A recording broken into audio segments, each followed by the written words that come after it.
Zapato Olivella, Manuel Zapato Olivella, Manuel Zapato Olivella. Ekun bawa umo ekun bawa ello be.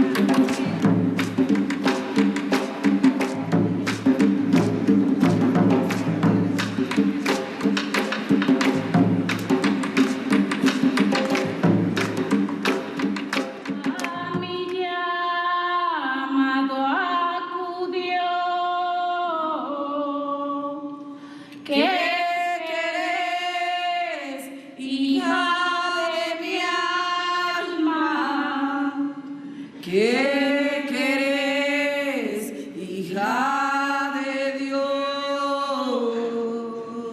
Yo quiero que me lleve a los reinos del amor.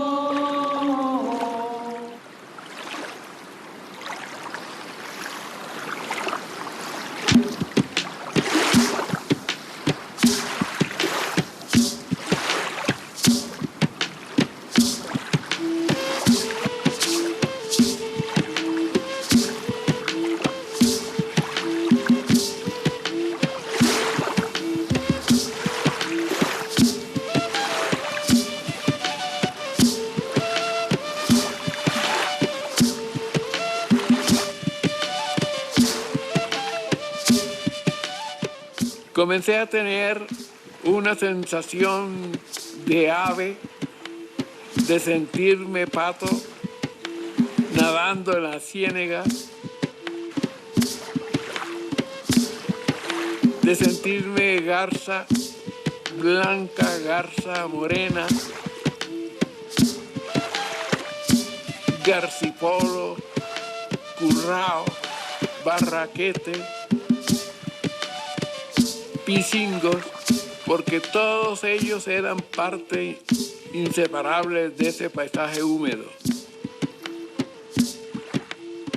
Que esa memoria ligada a los árboles, a los cantos y a las aves, siempre me dio la impresión de ser lo que sería un constante trashumante detrás de las riquezas de la naturaleza, unas veces como antropólogo, otras veces como escritor,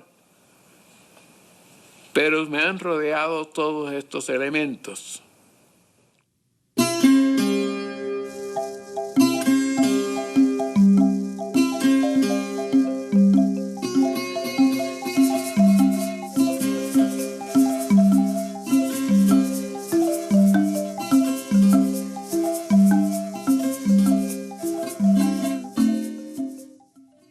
Manuel es cuando es como el terremoto que abre, pues rompe los muros, ¿no?, de la invisibilidad del negro en Colombia. Manuel Zapato Olivella era un gran ensayista, médico, antropólogo, escritor, y que cultivó muchos géneros literarios: el cuento, el ensayo, la narrativa, el periodismo, el teatro. Su vida y su obra están plasmadas por materializar todas esas facetas, donde los temas que entran en entrecruzamiento son la identidad, la multiculturalidad, la diversidad étnica, sustancialmente centrado a lo afro y mayoritariamente a la etnia de la humanidad.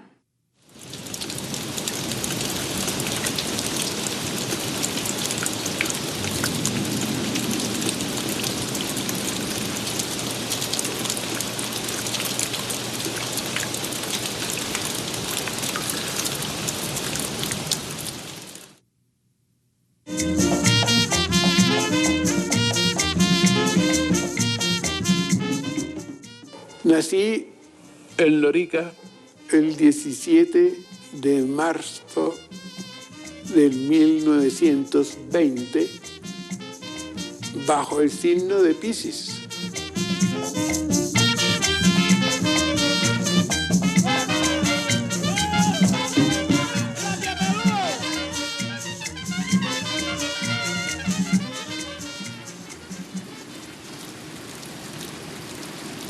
Me cuenta mi madre que lo primero que yo vi al nacer no fue la luz, sino el agua. En el rancho de paja donde nací se filtraba el agua en un gran aguacero.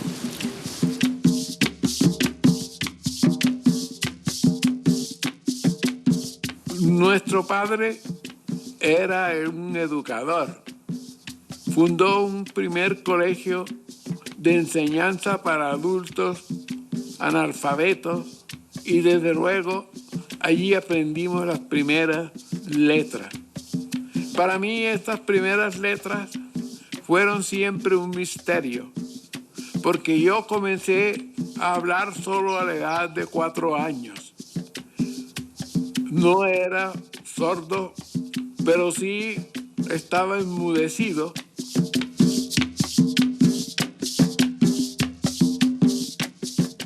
Un orador impresionante que fue capaz de articular en sus conferencias una visión muy importante sobre las persistencias de África en América. Y yo me había aficionado a la idea de querer estudiar zoología. Mi padre me echó la mano al hombro en un gesto cariñoso que él no había acostumbrado nunca y me dijo: Maño, te has salido con la tuya. Te he matriculado aquí en la Escuela de Medicina para que estudies y conozcas al más grande de los animales.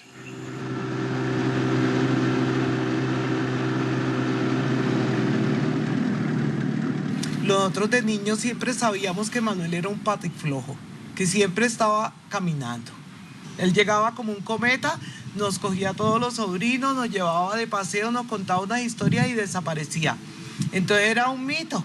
Era un vagabundo. Él se definía a sí mismo como un vagabundo. Era como mejor se sentía, más que escritor, más que dramaturgo, más que antropólogo, como un vagabundo. Yo no puedo decir cuándo ni por qué. Me fui envenenando con la pasión de los viajes. Un día cualquiera me acerqué a mi profesor de clínica médica y le pedí que me informara si yo estaba en mis cabales cuando estaba ya buscando caminos y horizontes que quería recorrer. Y luego de examinarme, me dijo: Manuel, no te preocupes por la cabeza, que la tienes bien puesta. Lo que tú tienes afán de ser. Sea, hijo mío.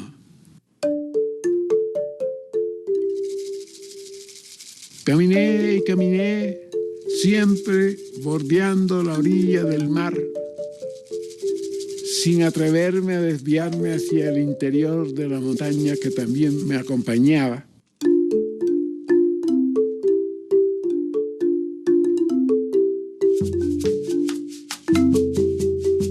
Quiso hacer el recorrido de Arturo Cova, pero no quería ser atragantado por aquel personaje de la vorágine.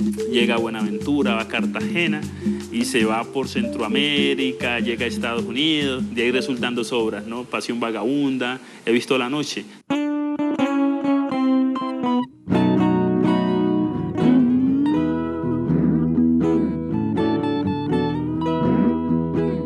Cuando llegué en un tren a Nueva York, mi gran preocupación era tratar de seguir los pasos necesarios para visitar a Harlem.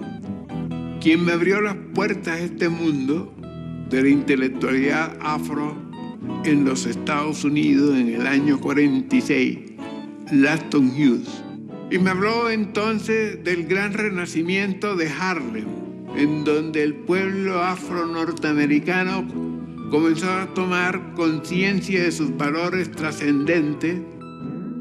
El renacimiento de Harlem fue para mí otro renacimiento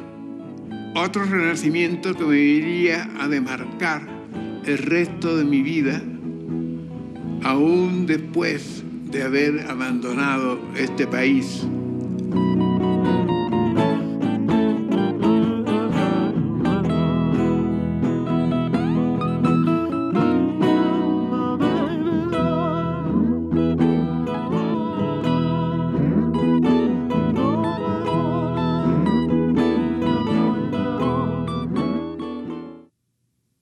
Hay otra parte de Manuel que es Delia, ¿sí? Delia es la parte, digamos, quien dibuja lo que él habla.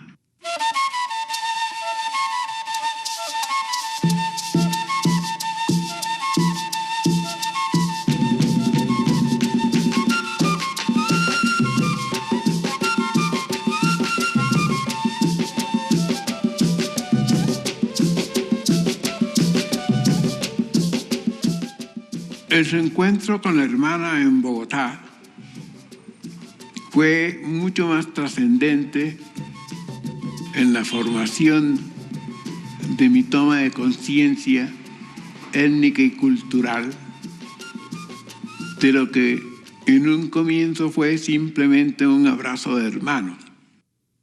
A todas partes donde iba grabando tradiciones orales, ¿no? Especialmente aquí en Colombia, ¿no? En Córdoba, en la parte caribe de Colombia, en la parte del Pacífico, en el Chocó.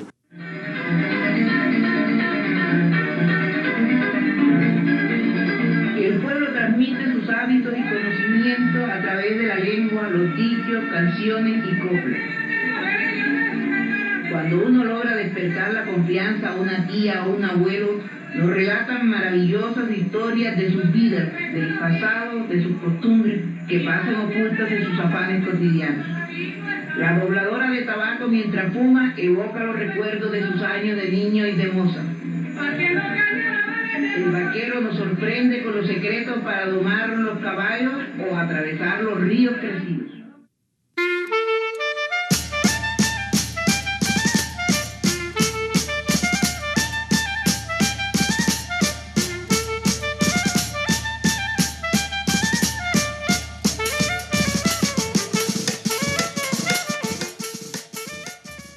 Cuando por allá en el 1950 iniciamos nuestras investigaciones, Delia y yo, nos convertimos desde entonces en representantes de la trietnicidad. Teníamos conciencia de esas tres sangres que nos venían, la del África, la de España multiétnica y la de los aborígenes, arawak, chipchas y caribes. Eran compinches juntos todo el tiempo y ellos desaparecían. Todo el tiempo estaban viajando, todo el tiempo estaban en aventuras y en correrías, pero sí era gran aventura. Él no se quedó, es decir, solamente difundiendo el folclore, sino investigando los ritmos musicales. Entonces, de cómo, porque como varía, en la costa varía todo, de cómo el vallenato no tiene mucho que ver con el chandé, ¿no? Por ejemplo, ¿no? La música del Pacífico, que tiene también influencia europea, los valses del Chocó, ¿no? Las polcas, hasta el nombre mismo lo dice, ¿no? El marquerule, todas esas danzas del Pacífico, y de pronto el porro, el bullerengue, el fandango, la rumba, todo ese folclore. Él investigaba, él y Delia. Investigar y exaltar los valores culturales de nuestro pueblo con protagonistas surgidos de su propio seno constituye la filosofía del teatro anónimo identificador. La Fundación Colombiana de Investigaciones Folclóricas ha orientado a sus antropólogos, sociólogos, coreógrafos y directores de teatro para que identifiquen las expresiones dramáticas de los grupos etnográficos de nuestros litorales. Fue entonces cuando surgió para nosotros el deseo de estar conformando también un grupo de danzas folclóricas de la costa atlántica, la llamamos entonces, con gaitas, con tambores, con el porro, con la cumbia, y sorprendimos al país y particularmente a la capital de la República, presentándolo frente a un espejo que aun cuando cotidianamente se estaban mirando en ello, no lo consideraban los colombianos como propio.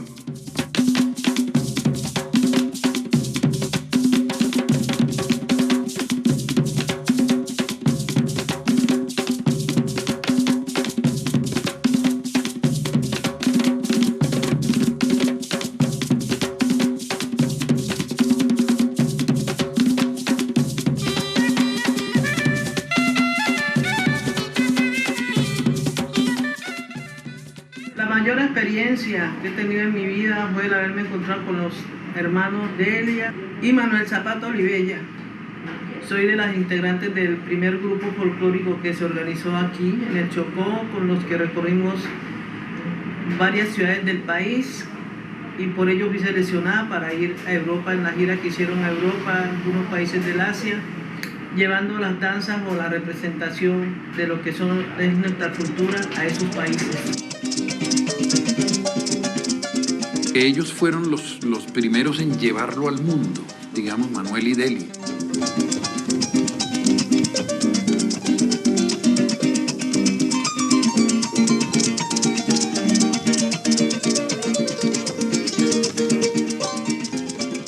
Porque en cada expresión que damos tenemos la conciencia de que habíamos llevado al viejo mundo a través de nuestros tambores la noticia de un nuevo descubrimiento a la inversa de las que se conocían en la historia.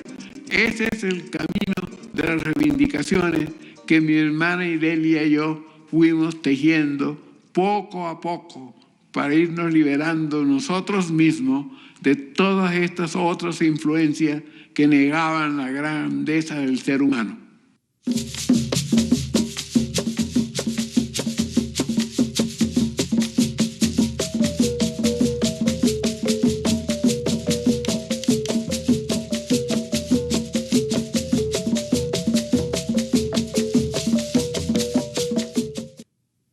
El escritor y antropólogo colombiano Manuel Zapata Olivella visitó esta semana varias universidades de la ciudad para hablar del mestizaje en la literatura latinoamericana y la necesidad de considerar una perspectiva más amplia en la crítica literaria, incluyendo aspectos antropológicos y etnológicos. El afroamericano, el latinoamericano, en la medida en que tenga conciencia de su propia identidad, podrá asumir más conscientemente su papel en el proceso de la historia y en el proceso de la literatura americana. Hay una herencia africana, hay una herencia americana, hay una herencia hispana. Eso que él cultivó, ¿no? La trietnicidad, la identidad, el mestizaje, son como sus temas acuciantes, ¿no? Entonces, su obra literaria, su obra antropológica, sus cuentos y sus ensayos siempre los cubren esa tipología de temas, ¿no?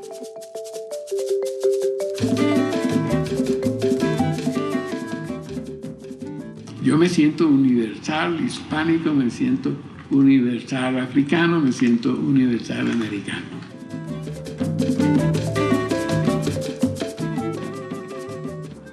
Manuel Zapata Olivella se universaliza a partir de lo afro. Es decir, él logra hacer de él una figura ecuménica, pero es a partir de lo afro, como siguiendo el postulado de León Tolstoy: pinta tu aldea y serás universal.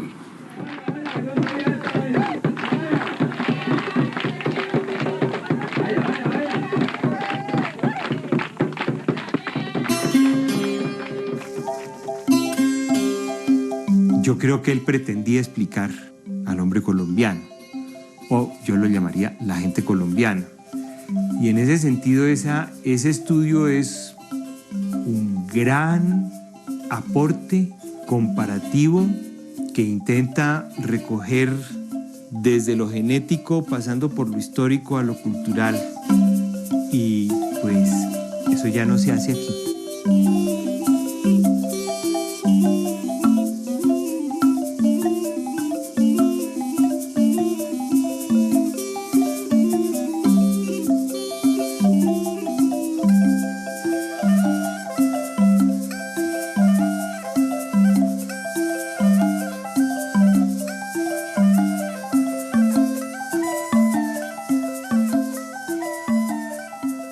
Mientras tanto iba investigando, dictando conferencias, porque también fue un hombre que amó mucho, profundamente la investigación por la cultura indígena. También. Él me dijo una vez, cuando terminó el Changó el Gran Putas en 1982, me dijo, me gustaría emprender una saga sobre los indígenas, pero creo que la vida no me alcanza. Desde el punto de vista del escritor, yo no creo que uno pueda resumir en pocas palabras el aporte de Manuel, porque es multifacético, pues sin duda un pedazo muy grande, un componente muy grande de ese aporte tiene que ver con la discriminación y su denuncia y el intento de combatirla. Pero en otros sentidos, por ejemplo, Changó el Gran Putas, pues es un aporte muy importante en cuanto a ese puente entre África y América.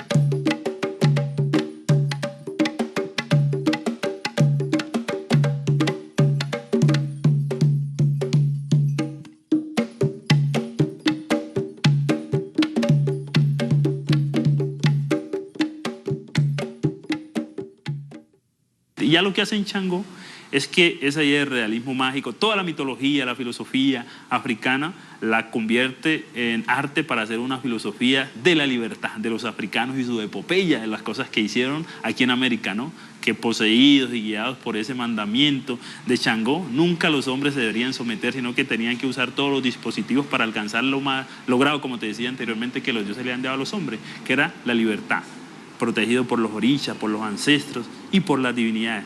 De modo que algún día, si es que llega, aunque yo lo dudo, la sociedad colombiana va a valorar Changó, porque la historia de los afros, de Colombia, de la humanidad y de toda la diáspora afro está allí. Sí, hay exclusiones por muchos lados, que son obviamente conectados, ¿no? Hay una exclusión estructural de mecanismos de no ofrecer trabajo o de excluir del mercado del trabajo, de la vivienda o de la política. Y eso está relacionado obviamente con una exclusión pues, que se puede llamar cultural o simbólica, digamos, que es de menospreciar al negro, ¿no? O de calificarlo como algo exótico. Él sostenía que no hubo seres más sufridos que los de la diáspora del África, que fueron más de 100 millones de africanos arrancados a la fuerza de sus raíces, de su tierra, de su familia. El acervo más importante de la cultura africana en este continente fue haber sembrado el espíritu de la libertad. Esas estatuas de la libertad con la Revolución Francesa, etc. Eso es un periodo muy tardío. La libertad se realizó acá cuando desembarcó el primer africano. Porque el primer africano que trajeron acá, lo trajeron encadenado. Y el último que trajeron acá, lo trajeron encadenado. Las cadenas son para los africanos el símbolo de la libertad. Todo el proceso de representar a la cultura negra se hacía por personas no negras. Entonces, ser una persona negra y ser intelectual era muy poco conocido en Colombia. Nosotros somos la encarnación de nuestros dioses, aun cuando se nos diga que somos tan solo la encarnación del demonio. Son muchas las vendas que tenemos que quitarnos de nuestros ojos para comprender lo que se esconden detrás de las palabras alienadoras. Los aportes que Manuel hizo al folclore colombiano son imponderables. Es algo que el país y muchas generaciones estarán en gratitud infinita con Manuel Zapata. Su obra es una obra proyectada al futuro, porque no solamente hay un pensamiento afro, sino que hay un pensamiento mestizo, hay un pensamiento humanista. Fue estupendo, fue uno de los grandes pilares de nuestro redescubrimiento, de la refundación cultural de Colombia. Eso se le debe a Manuel.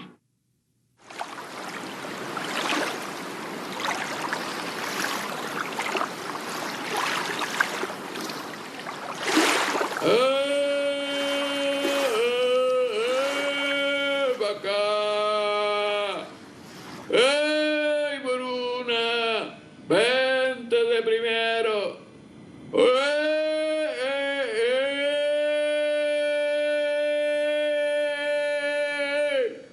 Cuando yo tenía ganado, cantaba la vaquería.